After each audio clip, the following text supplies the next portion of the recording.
রাস্তা দিয়ে একটা বৃদ্ধা যাচ্ছে, তার মাথায় মস্ত এক বোঝা। তো সে যেদিকে যাচ্ছিল সেইখান দিয়ে একটা ভ্যান গাড়িও যাচ্ছে।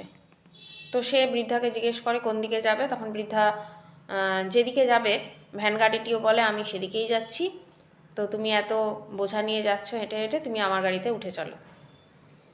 তো সে বসে, কিন্তু মাথায় যে বোঝাটা নিয়ে সে যাচ্ছিল সেইটা ভ্যান গাড়িতে নামায়নি, মাথাতে করেই নিয়ে যাচ্ছিল। তো ভ্যান গাড়ির চালক বলছে যে কি হলো, তুমি মাথায় ওটা নিয়ে বসে আছো কেন, নামিয়ে রাখো, তাহলে তো তোমার কষ্ট কমবে।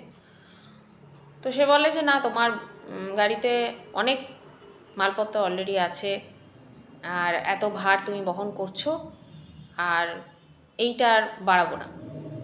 তখন ভ্যান গাড়ির চালক হাসে, কিছু বলে না।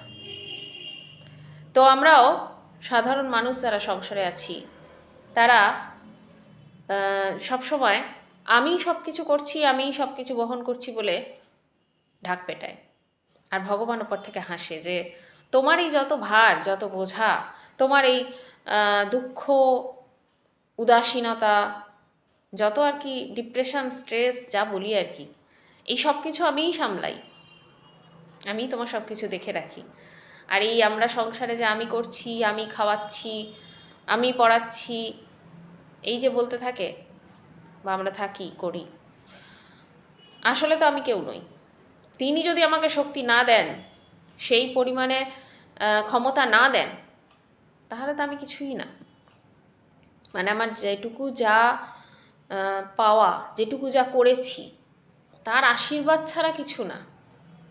আমি করেছি আপাত দৃষ্টিতে, কিন্তু পিছনে তার হাত আছে, এটাই হচ্ছে আসল সত্যি।